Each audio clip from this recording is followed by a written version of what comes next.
교독합니다. 예수께서 나가사 습관을 따라 감람산에 가시매 제자들도 따라갔더니 그곳에 이르러 그들에게 이르시되 유혹에 빠지지 않게 기도하라 하시고 그들을 떠나 돌 던진 만큼 가서 무릎을 꿇고 기도하며 이르시되 아버지여 만일 아버지의 뜻이거든 이 잔을 내게서 옮기시옵소서. 그러나 내 원대로 마시옵고 아버지의 원대로 되기를 원하나이다 하시니 천사가 하늘로부터 예수께 나타나 힘을 더하더라. 아멘. 아멘. 이 성경을 우리가 이제 여러분 성경을 말씀을 읽을 때에 포인트를 여러 개 둘 수가 있습니다. 이 본문 가지고는 설교를 여러 개를 할 수가 있는데 우리가 많이 이제 인용하는 거는 은혜를 받는 거는 이제 42절 말씀에 우리 예수님이 어떤 귀한 사역을 앞두고 정말 인류를 구원할 큰 사역을 앞두고 공포감, 그죠? 인간이시니까 똑같은 마음을 가지고 계신 거예요. 힘드시고 또 두렵기도 하고 또 우리 많은 성사학자들이 얘기하는 거는 그런 거예요. 예수님이 육신의 아픔보다는 그토록 또 따라다니고 하나님은 그리스도시요 살아계신 예수님은 그리스도시요 살아계신 하나님이다 그렇게 했던 이들이 마지막 가장 결정적인 순간에 그를 배신하고 되돌아가는 모습, 또 부인하는 모습, 이런 모습 때문에 괴로웠을 거다, 더 괴로울 것이다 이렇게 말씀을 하고 계시죠. 그래서 그런 슬픈 마음이 있음에도 불구하고 힘든 마음이 있음에도 불구하고 그분은 내 뜻대로 아니고 아버지의 뜻대로 이 땅 가운데 나를 보내신 그 아버지의 뜻을 이루기 위해서 마지막까지 그 순간순간마다 기도로 이겨내셨던 귀한 말씀을 우리가 인용을 많이 합니다. 근데 이제 50일 기도학교를 앞두고 여러분과 이 말씀을 통하여 은혜를 나누고자 하는 것은 이런 거죠. 우리는 왜 기도해야 되느냐? 왜 이렇게 또 많이 기도해야 되느냐? 자주 기도해야 되느냐? 또 기도해야 되느냐? 또 기도 설교해야 되느냐? 그죠? 제가 예전에 있었던 교회는 전도를 많이 했거든요. 그때도 성도들이 불평이 뭔지 아세요? 왜 우리를 맨날 전도해야 됩니까? 우리도 좀 놀러 좀 다닙시다. 놀러 잘 다니세요. 잘 다니거든요. 봄 되면 꽃 보러 가고 가을 되면 단풍 보러 가고 많이 다니는데 전도를 많이 하자 그러니까 내가 놀러 가는 것보다 교회에서 전도하는 시간이 더 길어 보인다라는 것뿐이지만 여러분 여러분 하루에 아침에 교회에 오는 새벽 기도 시간부터 해서 여러분 잠자는 순간까지 한번 기록을 해보십시오. 내가 몇 시간 동안 기도하고 있는가? 우리가 보통 공부하는 아이들을 컨설트하는 우리 서울의 목동이나 대치동이나 이런 데 가보면 있잖아요. 아이들 면담을 할 때 그렇게 하는 걸 봤습니다. 너 공부 몇 시간 하니? 그러니까 애들은 학교 갈 때부터 집에 잠잘 때까지 하니까 한 10시간 해요 그래요. 12시간 해요 그래요. 근데 이제 선생님이 표를 딱 놓고 이제 씁니다. 이렇게. 너 몇 시부터 몇 시까지 공부한다고? 예. 10시부터 11시까지 공부합니다. 책은 계속 보냐? 아니요, 졸기도 하고 자기도 하죠. 이렇게 따져보니까 하루에 실제로 공부하는 게 2시간도 안 돼. 우리가 교회를 다니고 있잖아요. 기도를 많이 하는 것 같아도 실제로 내가 주님과 만나는 깊은 교제의 시간, 기도의 시간을 가지는 것은 생각외로 그렇게 많지 않다. 그래서 수도사들이 수도원에서 수도 운동할 때에 중요한 이제 기도가 있는데 그게 무슨 기도냐면 내 마음 속에, 내 생각 속에 예수님 이외에 어떤 생각도 들어오지 아니하도록 하루 종일 오직 예수로만, 그죠? 주님이 그러시잖아요. 내가 내 안에, 네가 내 안에. 이 말씀이 이루어질 수 있도록 훈련을 쌓아갑니다. 근데 여러분 생각해 보세요. 여러분 지금 오늘도 기도하실 건데 여러분이 기도할 때 여러분 마음과 여러분 생각 가운데 예수님이 얼마나 계시냐는 거예요. 잠깐 지나가지만 마음 가운데 늘 언제나 근심, 걱정, 이게 기도는 하고 있는데 마음은 딴 데가 있고 하루 종일 24시간 예수로 충만한다는 것이요 거의 불가능합니다. 수십 년 동안 수도원에 갇혀서 때로는 높은 기둥에 올라가서 아무 사람들도 만나지 아니하고 기도에 집중하는 사람에도 예수로 충만하다는 것이 거의 불가능하다라는 겁니다. 그래서 우리는 신앙 가지고는 절대로 교만할 수가 없습니다. 이 예수로, 이 하나님으로 가득 차기 위해서는 우리가 이 땅 가운데 사는 동안에 가장 좋은 모범은 뭐냐? 기도하는 것, 그리고 말씀을 언제나 묵상하는 것, 그리고 우리가 데살로니가 전서에 나오는 것처럼 항상 기도하고 쉬지 말고 기도하고 감사하는 것, 이 훈련을 쌓아가야 된다는 것입니다. 그러지 않으면요, 계속 딴 생각이 들어와서 우리가 기도하는 기도가 열매가 아니라 쭉쟁이만 맺어가는 기도가 되어지더라라는 것입니다. 오늘 본문에 예수님이, 저희가 이제 43절까지만 읽었는데 46절까지의 말씀을 보면 예수님이 기도를 해야 된다라고 하는 것을 아주 강력하게 말씀하시는데, 첫 번째는 뭐냐? 오늘 말씀의 제목처럼 유혹에 빠지지 않기 위해서 기도해야 된다라는 거예요. 그리고 46절에는 뭐라고 되어 있느냐? 시험에 들지 않게 일어나 기도해라라는 겁니다. 그러니까 우리가 왜 50일 기도를 해야 되느냐? 왜 또 내가 지금 기도해야 되느냐? 다른 게 아니에요. 예수님이 보실 때에는 너희들은 기도하지 않으면, 나 예수도 기도하는데, 그죠? 너희가 기도하지 않으면 너희들은 유혹에 빠지고 시험에 빠진다라는 겁니다. 여러분, 우리가 시편 119편에 보면 뒷부분에 160편 2절을 보면 그 얼마나 무슨 얘기가 나옵니까? 주의 도, 주의 율례, 뭐 주의 계명 쭉 나오잖아요. 근데 119편 뒤쪽에 가면 뭐라고 되어 있냐면, 주여 나는 7번 주를 바라나이다, 찬송하나이다, 이런 표현이 나와요. 그러니까 유대인들은 7번씩 기도를 합니다. 근데 이게 이제 나중에 현실적으로 어려우니까 3번 기도로 바뀌고, 그 수도원 운동할 때는 이 7번 기도와 초대교회에 했던 기도의 습관까지 해서 총 8번 기도를 합니다. 수도원에서는. 그걸 우리가 성무일고라 이렇게 얘기를 하는데, 밤새서 기도하는 것도 있고 새벽 3시에서 4시까지 기도하는 것도 있고 쭉 이렇게 기도를 해요. 이게 이제 우리가 수도원 전통에서 보면 이제 성 베네딕토가 만들었던 베네딕토 수도원에서 그 이제 기도가 계속 이어지는데, 그 기도를 그렇게 전무해야 되는 이유가 뭐냐면 수많은 유혹으로부터 나를 지키기 위해서라는 겁니다. 남이 좋은 게 아니에요. 일단은 나를 지키기 위해서, 내가 시험에 빠지지 아니하고 하나님의 길로 가기 위해서 나를 그렇게 끊임없이 훈련시켜 간다라는 겁니다. 자, 오늘 말씀의 제목이 뭐라고요? 유혹에 빠지지 않기 위해서 기도해야 된다라는 겁니다. 여러분, 우리가 50일 기도학교 이제 들어갈 건데, 우리가 이제 우리 교회가 참 은혜스러운 거는 이 50일 기도학교를 본격적으로 시작하기 전에 제가 매년마다 느끼는 거지만 이 성전에서 릴레이 기도할 때 더 큰 은혜를 느껴요. 어떤 분이 이제 기도하겠다고 내가 1시간을 딱 적어놨는데 보면 그분이 연약한 가운데도 시간 내서 기도한다 그러니까 가만히 있다 보면 있잖아요, 목장 식구들이 와서 싹 같이 기도해주고 있잖아요. 또 누가 기도하는데 와서 옆에 기도하다가 또 가서 싹 기도해주고 있잖아요. 그게 너무 보기 좋더라고요. 그래서 저희가 기도 컨퍼런스 할 때 서울에 굉장히 큰 교회 중보기도 담당하신 이제 전도사님이 저하고 상담을 한번 한 적이 있었는데, 자기도 우리 교회 같이 기도 운동을 하고 싶은데 그 교회가 기도 분위기가 아니라는 거예요. 담임 목사님이 그거 아니에요. 그 어떻게 하면 좋겠냐? 아마 저는 그거 가지고 우는 전도사님 처음 봤습니다. 너무 안타까운 마음에 이런 기도의 자리가 있었으면 좋을 텐데 그렇게 얘기를 했습니다. 그래서 제가 그분에게 했던 조언 중에 하나는 뭐냐, 이 한빛교회처럼 이렇게 바로 하려고 하지 말고 예비기도, 준비기도를 많이 하셔야 된다. 왜? 프로그램은 만들 수 있어요. 그죠? 할 수 있습니다. 근데 해서 잘 되는 경우가 있고 해서 오히려 교회 분위기가 더 안 좋아지는 경우가 있거든요. 그러니까 예비기도가 굉장히 중요하다, 릴레이 기도가 굉장히 중요하다라는 것입니다. 그러면 그 기도가 왜 중요하냐? 그래서 50일 기도 가운데 준비를 잘한 사람, 기도로 준비 잘한 사람은 유혹의 자리가 아니라 축복의 자리에서, 시험의 자리 아니고 은혜의 자리에서 하나님과 만날 수 있다라는 것입니다.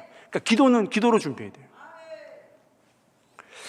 자, 성경에 이 말씀이 굉장히 중요하기 때문에 마태, 마가, 누가 요거 복음에 다 나옵니다. 요한복음은 안 나오는데 다 나와요. 여기서 우리가 벌어지는 사건은 39절에 보면 감람산이죠. 감람산. 예루살렘에서 바로 옆에 보이는 언덕이 이렇게 높은, 우리로 보자면 언덕밖에 안 되는데 이제 이스라엘 사람들은 그래서 다 산이라 그래요. 감람산, 이제 현재로는 올리브산이라 얘기를 하는데, 거기 가면 성전에 바칠 올리브를 바치기 위해서 그곳에서 기름을 쫙 짭니다. 아주 좋은 기름을 짜요. 그 기름을 짠다. 그 말의 이제 단어가 뭐냐? 겟세마네라는 거죠. 기름을 쫙 짠다. 그래서 거기가 겟세마네 동산인 거예요. 우리가 성경에도 보면 그러죠. 예수님이 43절에 천사가 하늘로부터 나타나 힘을 다하더라, 이 말씀이 있고 난 다음에 44절에 뭐라고 되어 있냐? 힘쓰고 애쓰고 땀을 흘리고 땀이 핏방울이 되었다라고 하는 그 기도의 자세를 보면, 겟세마네의 그러니까 그 흐름을 가장 예수님이 잘 표현하고 있는, 진짜 그렇게 기름을 짜듯이 하나님께 성물을 드리듯이 본인의 기도를 그렇게 간곡하고 간절히 하셨다라는 표현이 그 겟세마네라고 하는 이름 자체에서도 알 수 있어요. 지금도 성지순례 가보면요, 막 거기가 진짜인지 아닌지는 모르겠는데 옛날부터 있었으니까 자연은 잘 안 변하니까 가보면 보통 500년, 1000년 이상 된 올리브 나무가 있습니다. 완전 정말 할아버지 나무 같아요. 이렇게 생긴 게. 그리고 그 이제 정원이 여기 있거든요. 안에 못 들어가게 되어 있는데 그 우리가 이제 성지순례 가면 이렇게 걸어 다니는 길목에 예수님이 기도했을 것이다라고 하는 바위가 있어요. 바위가. 거기 보면 예수님이 무릎 꿇고 기도하는 거를 이렇게 조각을 이렇게 내놨는데, 그 올라가 가지고 기도해 보는 게 얼마나 이게 감동적인지 감격적인지, 주님의 마음을 한번 느껴보고 싶은 그런 거죠. 그 겟세마네 동산의 기도는 그래서 우리 기독교인들에게 있어서, 그리스도인들에게 있어서 굉장히 모범이 되고 표준이 되는 건데, 자, 다시 한번 이제 확정지어서 이제 여러분에게 강조하면, 예수님이 왜 기도해라 그랬죠? 유혹에 빠지지 않게 기도해라, 시험에 빠지지 않게 기도해라 라는 겁니다. 자, 그러면 이거는 이제 알겠어요. 유혹에 빠지지 않기 위해서 내가 기도해야 되고 시험에 빠지지 않기 위해서 기도해야 되는데, 그러면 어떻게 기도하는 것이 유혹에 빠지지 아니하고 시험에서 이겨낼 수 있냐라는 거예요. 첫 번째는 깨어 있어 기도해야 된다라는 것입니다. 깨어 있어 기도해야 된다. 주님이 그러시죠. 깨어 있으라 그런 거예요. 자, 우리 성경에 보면 41절에 그들을 떠나 돌 던질 만큼 가서 무릎을 꿇고 기도하였다 이렇게죠. 주님이 제자들과 돌 던질 만큼 정도 거리가 떨어져 있어서 기도하셨다는 거예요. 어떤 분은 얘기를 합니다. 예수님이 능력이 많으시니까 돌을 이렇게 던졌는데 한 수백 미터 날아가지 않았겠냐 얘기하는데, 천만의 말씀. 여러분, 유대인들은 돌 던질 때 어떻게 되냐면 전쟁할 때는 한 200~300m 던지거든요. 물맷돌 있잖아요. 이게 다윗이 골리앗을 죽였을 때처럼. 그게 화살보다 멀리 가요. 상상이 안 되시죠? 근데 보통 이제 성경에 여기서 돌 던졌을 때만큼이라고 하는 건 돌을 이렇게 던지는 거예요. 그럼 보통 한 5m에서 7m 정도. 여러분 생각해 보세요. 여러분, 우리가 여기서 기도해도 내가 기도하는데 저분이 기도하잖아. 그죠? 저분 기도가 시끄러워서 내가 기도가 안 돼. 그래, 시험 당하는 분 계시죠? 그 정도 떨어지면 다 안다는 얘기예요. 근데 주님은 그 정도 떨어져 가지고도 정말 땀방울이 핏방울이 되도록 기도하시는데 제자들은 자는 거예요. 이게 어떻게 가능하냐? 다른 성경에는 이렇게 나옵니다. 제자들이 슬픔에 빠져서 잤다 그래요. 그죠? 여러분 막 펑펑펑 울어보십시오. 제자들이 왜 울었는지는 모르겠는데 성경에 안 나오는데 울어서 슬퍼서 잤대요. 또 하나는 눈이 너무 피곤해서 잤대요. 인간의 육신이죠, 육신. 그래서 예수님도 그렇게 얘기합니다. 육신이 약하구나. 마음에는 원이로되 육신이 약해서 기도 못한다. 그래서 우리가 여러분 밖에 나가면 배너에다가 이제 50일 기도학교 새벽기도 10계명 돼 있잖아요. 거기 보면 뭐가 있죠? 일찍 자십시오. 여러분이 내일 아침에 아무리 열심히 내가 기도 나오겠다 해도 육신이 피곤하면 못 일어납니다. 어떤 때는 있잖아요. 어제 설교 맡았을 때는 좀 조마조마합니다, 새벽에는. 왜냐하면 혹시라도 일반 보통 때는 이렇게 또 안 나와도 눈 싹 감고 이렇게 하면 되는데 설교 맡았는데 안 나오면 불안하잖아요. 그러니까 알람을 한 6개, 7번 해놔요. 이렇게 쫙 해놓습니다. 그러면 뭐 온갖 노래 다 나옵니다. 아리랑부터 해가지고 뭐 온갖 노래 다 나옵니다. 그런데도 너무 피곤할 때는 그 소리가 안 들려요. 안 들려요. 그러니까 육신에 피곤하도록 세상 일에 너무 몰두하지 마시고 하나님을 위해서 쓸 힘을 남겨두시라. 우리 직장 다니시는 남자분들 있잖아요. 밖에 사회 나가가지고 만나는 분들에게 사랑과 힘을 다 쓰고 집에 오면 퍼져가지고 부인과 애들 하나도 안 돌보시는데 그러면 안 돼요, 여러분. 내 사랑하는 사람을 위해서 힘을 남겨둬야 돼요. 아멘을 크게 안 하시는 거 보니까 집에서 아주 문제들이 많으실 것 같은데, 깨어서 기도해야 되는 이유가 바로 그런 것입니다. 근데 깨어서 기도하기가 쉽지 않다. 우리가 유혹에 빠지지 않기 위해서 깨어서 기도해야 된다라는 말씀뿐만 아니라 마태복음 26장 41절에도 한번 성경 말씀을 보겠습니다. 동일한 이제 사건을 통해서 이렇게 나와 있는데 여기도 이렇게 돼 있죠. 마태복음 26장 41절 말씀 같이 읽습니다. 시작. 시험에 들지 않게 깨어 기도하라. 마음에는 원이로되 육신이 약하도다 하시고. 아멘. 자, 깨어서 기도해야 된다라고 하는 의미를 그냥 내가 정신 상태를 온전히 하자, 또 이런 의미도 있지만 깨어서 기도하자라고 하는 말은 있잖아요. 여러분, 기도는 분명한 목적이 있습니다. 방향성이란 게 있어요. 내가 누구한테 기도하죠? 하나님께. 방향성이 분명해야 됩니다. 내가 누구 들으라고 하면 안 돼요. 왜? 제 친구가 있는데, 이 방법 가르쳤으면 큰일 나는데, 제 친구가 너무너무 집이 그때 형편이 어려워서 기도원을 가서 기도를 했대요. 친구 목사인데. 그래서 기도를 하는데 막 사람들 집회 있잖아요. 막 집회 있는데 아버지 하면서 울면서 그냥 하나님 등록금이 부족한데 하나님 살려주세요. 막 이렇게 기도했대요. 그래가지고 막 부르짖고 있는데 어떤 시간이 좀 지난 다음에 어느 분이 뒷분 오시더니만 톡톡 두드리시면서 혹시 전도사님 되시냐고. 예, 그렇다고. 제가 들어보니까 기도를 들어보니까 전도사님 같으신데 그래 학비가 얼마 필요하시냐고. 그리고 학비를 받으셨대요. 그 얘기를 듣고 그 얘기를 제가 그 친구한테 듣고 그럼 우리도 한번 해보자 했는데 뭐 그러진 않았습니다만은 우리가 때로는 이제 하나님께 기도한다라는 표현을 쓰지만 때로는 사람들에게 들으라고 그죠. 그렇게 목적을 가지면 안 돼요. 여기서 말하는 끼어서 기도해라는 거는 내 기도의 방향성이 분명히 하나님께로 가 있어야 된다라는 거예요. 깨어서 기도하지 않으니까 교회 와서 기도를 많이 하는 것 같은데 더 시험에 당하고 더 물질의 고난을 당하고 병의 고통을 당하고 하는 겁니다.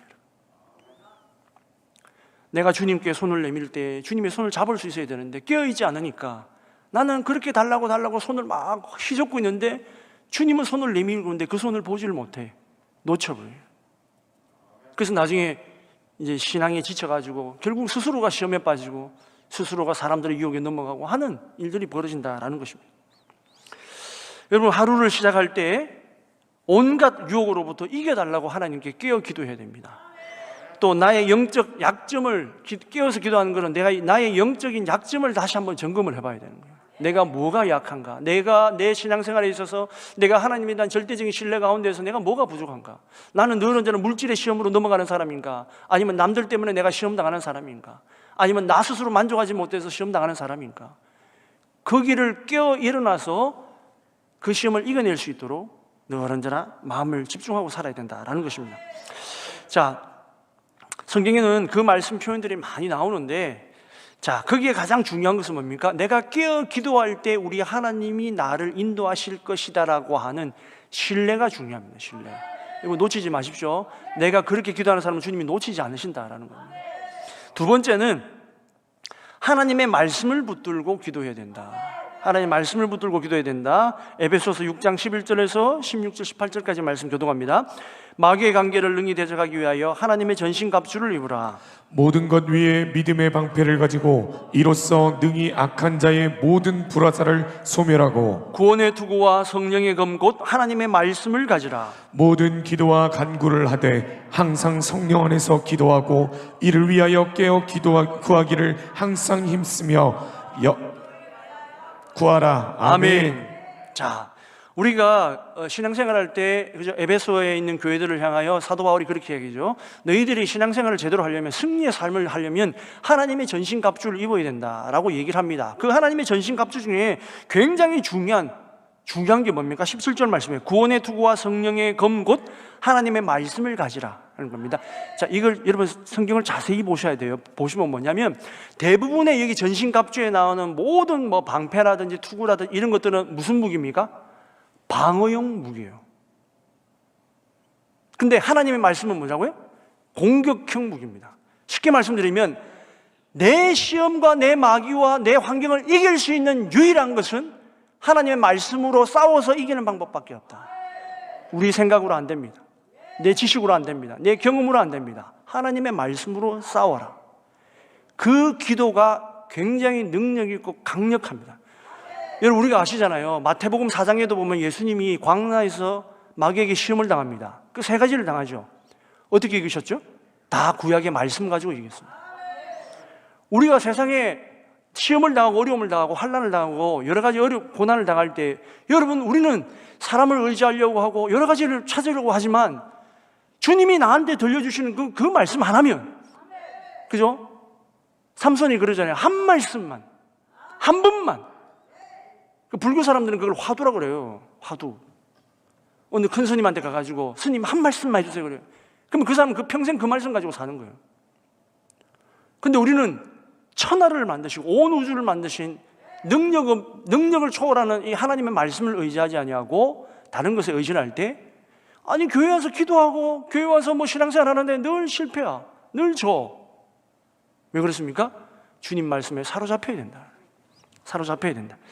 그래서 우리 종교개혁자들이 있잖아요. 우리 종교개혁자들이 가톨릭이 그전에는 어떻게 했습니까? 모든 말씀은 자기들만 읽었습니다. 라틴어로 된 거. 라틴어로 읽으니까 우리 같은 사람 읽지도 못해. 알지도 못해. 혼자서 뭐라 하는데 뭘 또 알지도 못해. 혼자 가가지고 뭐 이렇게 하고 이러고 향을 피웠다 이렇게 하는데 뭐 라틴어로 뭘 하는데 하나도 몰라. 그래서 어떻게 합니까? 초기에 종교개혁자들이 제일 먼저 했던 이유가 뭘 했냐면 하나님의 말씀을, 성경 말씀을 우리가 읽을 수 있는 말씀으로 바꿨다는 거예요. 그래서 기도도 말씀, 성경 중심의 기도를 해야 된다. 이거 굉장히 강력한 기도의 방법이다라는 겁니다. 그래서 그 말씀을 붙들고 하나님께 직접적으로 사제를 거치지 아니하고 직접적으로 하나님과 내가 1대1로 소통하는 기도로 이제 나아가는 거예요. 그 단계가 이렇게 있어요. 그 다음에는 기도할 때 하나님이 나를 주권적으로 붙들어 주실 것이다라는 믿음, 그리고 내가 우리 교회와 또 이 사회를 위하여 공적으로 드리는 기도 있지만 내 개인적으로 드리는 기도가 있지만 그 기도가 서로 이렇게 조화가 되게끔 기도가 조화가 돼야 돼요. 너무 이기적으로 하지 말고 또 너무 내 가정이나 나를 돌아보지 아니하고 내가 남 기도만 하면 그것도 좋지 않아요. 하나님이 원하시는 거 아닙니다, 여러분. 균형을 이루어야 돼요. 그 다음에 그 기도의 가장 첫 번째 시작이 뭡니까? 내가 하나님 앞에 죄인입니다라는 고백입니다. 회개. 오늘 한국교회에서 가장 큰 문제는 그런 것 같아요. 그냥 제가 판단하기에 회개가 없어졌습니다. 그냥 기쁘고 찬양하고 그냥 나와서 공연하고 이런 건데 그것도 해야 되지. 그렇지만 제일 중요한 것은 내가 하나님 앞에 죄인인데, 정말 죄인인데 그 죄를 고백할 때 주님이 나를 용서해 주시는 그 사랑을 느껴야 그 모든 것이 여러분 다 선하게 온전한 신앙이 되거든요. 그래서 제가 수도원 얘기를 몇 번 했습니다만은 프랑스의 10세기 때에 클론이라고 하는 수도원이 있었는데 그 수도원은 있잖아요. 10세기 때 프랑스가 얼마나 지금 우리하고 똑같아요. 지금 인간의 역사는 변하지 않습니다. 똑같습니다. 똑같아. 인간은 안 변해요, 여러분. 시기 질투심이나 정치적인 이해나 당파성이나, 그때는 중세 때는 무슨 그러니까 이념과 사상으로 시끄러웠지만 지금은 무슨 또 시끄럽고 앞으로 또 시끄러울 거예요. 근데 교회가 그 어렵고 힘든 시기에 주님 말씀을 붙들고 기도해야 되는데 교회도 같이 다 타락했어. 타락해가지고 누구는 이때 따라가고 누구는 이 파 따라가고 누구는 왕 따라가고 누구는 사상 따라가고 이래가지고 너희들 싸우는 거예요. 그래서 그 클로니 수도원에서 아니다, 우리가 이렇게 하면 안 된다. 그래서 그 수도원은 우리는 이 땅과 이 나라와 이 민족과 우리 모든 교회를 위해서 기도한다 이래가지고 아예 작정하고 그 수도원은 아예 그렇게 기도했어요. 그러자 어떻게 됐을까요? 기도하는 그 수도원을 통하여 프랑스 사회가 변해갔습니다. 변해갑니다. 여러분, 우리가 기도하면 이 땅이 안 변할 것 같습니까? 우리가 기도하면 뭐라고요? 세상이 바뀝니다, 여러분. 그런 믿음 없이 기도하면 안 되지. 그죠? 내가 부족해도 내 10년 후에, 내 50년 후에, 내 100년 후에는 반드시 바뀔 거다. 콜로니 수도원이 기득기 기도했다고 해서 당장 바뀐 거 아닙니다. 계속 쌓아놓는 거예요. 그래서 그 사회가 바뀌어갔다라는 겁니다. 자, 우리에게도 여러분 지치고 힘들 것 같지만 기도하면 반드시 하나님께서 말씀을 붙들고 기도할 때 강력한 기도의 능력이 나타날 줄로 믿습니다. 자, 세 번째는 하나님의 뜻에 맡기고 신뢰하면서 기도하자. 하나님의 뜻에 맡기고 신뢰하면서 기도하자. 우리가 너무 잘 아는 말씀 42절 말씀 같이 읽습니다. 시작. 이르시되 아버지여, 만일 아버지의 뜻이거든 이 잔을 내게서 옮기시옵소서. 그러나 내 원대로 마시옵고 아버지의 원대로 되기를 원하나이다 하시니. 아멘. 아멘. 우리가 보통 목사님들이나 우리가 성경이 그러잖아요. 승리가 정해졌다라고 하잖아요. 그죠? 우리가 전쟁도 하기 전에 이 전쟁은 하나님이 우리에게 그러시죠. 야, 이 전쟁은 내 손에 붙였다. 하나님 이런 표현을 쓰잖아요, 성경. 그죠? 그럼 어떤 전쟁입니까? 그럼 무조건 이기는 전쟁입니다. 근데 그 이기는 전쟁은 그 이김이 정해져 있는 전쟁에서 가장 중요한 것은 뭐냐? 그 말씀을 우리에게 주신 하나님에 대한 절대적인 신뢰 때문에 이루어지는 겁니다. 하나님의 뜻이 반드시 이루어질 것이라는 건 절대적인 신뢰를 가지고 있을 때 승리가 정해져 있다는 겁니다. 여러분에게 기도 제목이 오늘도 어떻게 되지 저떻게 되지, 근데 승리하고 싶고 응답받고 싶잖아요. 그 승리와 응답을 받으려고 하면 가장 절대적인 것은 뭐냐? 기도하는 여러분 마음 가운데, 우리 마음 가운데, 또 저도 저 마음 가운데 하나님이 반드시 해주실 것이라는 절대적인 신뢰가 있어야 된다는 겁니다. 예수님도 그렇기 때문에 아버지께 다 맡기는 거예요. 아버지의 뜻이, 왜? 아버지의 뜻은 반드시 이 어려운 사역을 이겨낼 수 있도록 힘을 주시지 믿기니까. 이 절대적인 신뢰로 기도하고 하나님께 맡겨진 기도를 할 때에 다윗이 이렇게 기도합니다. 다윗이 시편 25편 4절에서 5절 말씀 같이 한번 읽어보겠습니다. 여호와여, 주의 도를 내게 보이시고 주의 길을 내게 가르치소서. 주의 진리로 나를 지도하시고 교훈하소서. 주는 내 구원의 하나님이시니 내가 종일 주를 기다리나이다. 아멘. 자, 다윗이 굉장히 힘들 때예요. 힘들 때 기도하는 건데, 자, 일단은 주의 도, 주의 진리, 하나님 말씀에 의지합니다. 그런데 이게 당장 안 이루어져. 그러니까 다윗이 어떻게 기도하냐면 이 5절 뒤쪽에 어떻게 합니까? 내 구원의 하나님, 내가 종일 주를 기다립니다. 확신을 가지고 있으니까 그럴 수 있는 거예요. 내가 그래서 종일 하나님께 기다리십니다. 하나님을 의지합니다. 이런 거예요. 자, 우리가 다윗만 그랬냐? 바울도 그랬어요. 에베소서 우리 1장 17절부터 18절 말씀. 우리 주 예수 그리스도의 하나님, 영광의 아버지께서 지혜와 계시의 영을 너희에게 주사 하나님을 알게 하시고 너희 마음의 눈을 밝히사 그의 부르심의 소망이 무엇이며 성도 안에서 그 기업의 영광의 풍성함이 무엇이며. 아멘. 이들의 신앙의 눈이 열려서 하나님이 너희와 함께 하신다라고 하는 그 확신을 가지기를 간절히 사도 바울이 에베소 교회를 위해서 기도했습니다. 에베소에는요 너무너무 많은 우상들이 있었거든요. 눈에 보이지 않는 하나님, 눈에 당장 보이는 우상을 보고 그들의 마음이 흔들릴 때 사도 바울이 그렇게 얘기합니다. 여러분, 주님을 의지하십시오. 주님이 여러분 함께 하십니다. 자 이제 결론. 첫 번째는 뭐라고요? 깨어 기도해야 된다. 하나님의 말씀을 의지해야 된다. 세 번째, 절대적인 하나님을 신뢰하고 기도해야 된다 하죠. 이렇게 기도하면, 자, 그러면 이제 우리가 결론이 또 이렇게 잘 나야 되잖아요. 그죠? 결론이 잘 나야 되잖아요. 자, 그러면 43절 같이 한 목소리 읽어보겠습니다. 43절 말씀 같이 읽습니다. 시작. 천사가 하늘로부터 예수께 나타나 힘을 더하더라. 아멘. 아멘. 천사가 하늘로부터 예수님께 와서 나타나서 힘을 다하시더라.